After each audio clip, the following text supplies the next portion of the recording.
Shalom, saudara-saudara yang dikasihi Tuhan. Apa kabar saudara hari ini? Saya percaya saudara dalam keadaan baik-baik saja, karena kita tinggal di dalam Tuhan dan firman-Nya di dalam kita. Haleluya. Saudara yang dikasihi Tuhan, mari sama-sama kita belajar firman Tuhan dengan tema membangun karunia sebagai bukti kita menghargai kasih karunia Allah. Di dalam firman Tuhan di 2 Korintus 6 ayat 1 sampai 10. Firman Tuhan ayat 1 sampai 2 saya akan bacakan. Paulus dalam pelayanannya. Sebagai teman-teman sekerja, kami menasihatkan kamu supaya kamu jangan membuat menjadi sia-sia kasih karunia Allah yang telah kamu terima. Sebab Allah berfirman, pada waktu aku berkenan, aku akan mendengarkan engkau.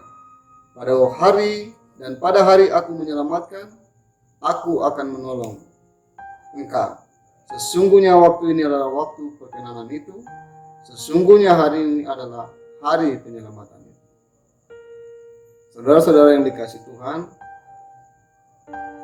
kita ada hanya oleh karena kasih karunia Tuhan dan penyertaan Tuhan bagi kita. Di dalam Alkitab firman Tuhan, kitab Efesus 2:8 berkata, sebab karena kasih karunia kamu diselamatkan oleh iman. Itu bukan hasil usahamu, tetapi pemberian Allah. Saudara-saudara yang dikasihi Tuhan, kasih karunia Allah memberikan kehidupan dan memimpin kita kepada jalan kehidupan.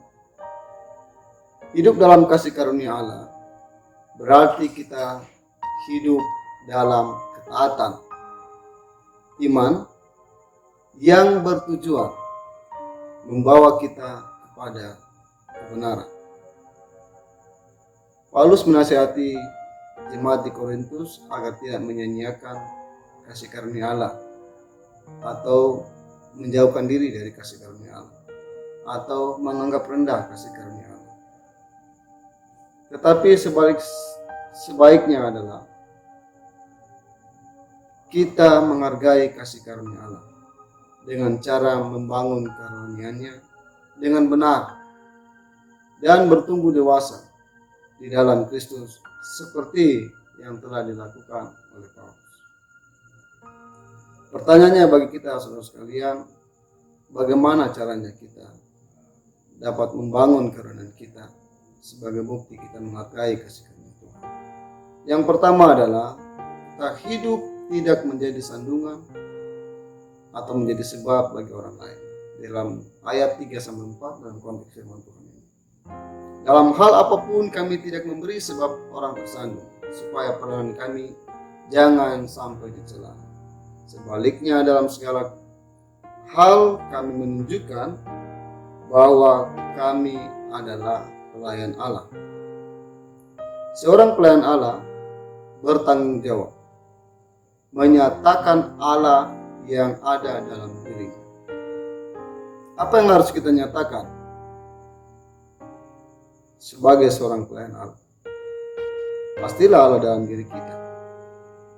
Melalui kehidupan kita menjadi suratan Kristus yang hidup, supaya mereka yang melihat perbuatan kehidupan mereka memuliakan Allah, karena kita benar-benar tinggal di dalam Yesus. Yang kedua, bahwa hidup dalam kemurnian hati. Dalam ayat 6 konteks firman Tuhan ini, Paulus mengajak kita untuk melakukan segala sesuatu dengan kemurnian. Mari kita hidup dalam kemurnian hati. Kemurnian hati dalam mengikuti Tuhan. Kemurnian dalam menyembah Tuhan. Kemurnian dalam memberikan persembahan. Kemurnian hati dalam melayani Tuhan. Karena yang mengenal kita Sebab yang mengetahui isi hati kita, yang mengetahui kemurnian hati kita, satu-satunya adalah Tuhan Yesus Kristus, Allah kita yang Maha Tahu. Saudara sekalian dikasih Tuhan, pertumbuhan rohani kita tidak terlepas dari sebuah proses pemurnian. Seperti pemurnian yang dilakukan oleh tukang pemurni emas yang memurnikan emas murni supaya emas itu dapat memancarkan cahaya sebagai sebuah emas yang murni yang tidak memiliki kandungan yang lainnya. Tujuannya saudara sekalian kita mengalami proses pemurnian adalah agar kita dapat sepenuhnya menanggalkan manusia lama kita, tabiat lama kita, dan menjadikan kita manusia yang baru di dalam Kristus, ciptaan yang baru di dalam Kristus. Tentunya dalam proses tersebut ini membutuhkan sebuah perjuangan untuk kita mengikuti Tuhan. Perjuangan untuk tidak mengikuti keinginan daging, keinginan mata, keangkuhan hidup, melainkan mengikuti kehendak Roh Kudus atau mengikuti kehendak Tuhan. Yang ketiga adalah hidup memberitakan kebenaran. Ayat yang ketujuh dalam konteks firman Tuhan ini, Rasul Paulus mengajak kita untuk senantiasa memberitakan kebenaran. Dengan memberitakan kebenaran, kerohanian kita akan terus terbangun seiring dengan seringnya kita memberitakan kebenaran kepada orang banyak, kepada orang di sekitar kita, kepada orang-orang dalam keluarga kita. Dengan demikian saudara sekalian, kita memberitakan kebenarannya dan hidup kita menjadi suratan yang hidup. Selain itu juga memberitakan kebenaran akan menjadikan kita semakin dikenal oleh Tuhan. Dan sebagai orang-orang yang disebutkan adalah orang-orang yang berbahagia karena kita mengerjakan kebenaran. Saudara yang dikasih Tuhan, saya mengajak kita bersama-sama, marilah kita membangun kerohanian kita dengan mencari dahulu kerajaan Allah dan kebenarannya.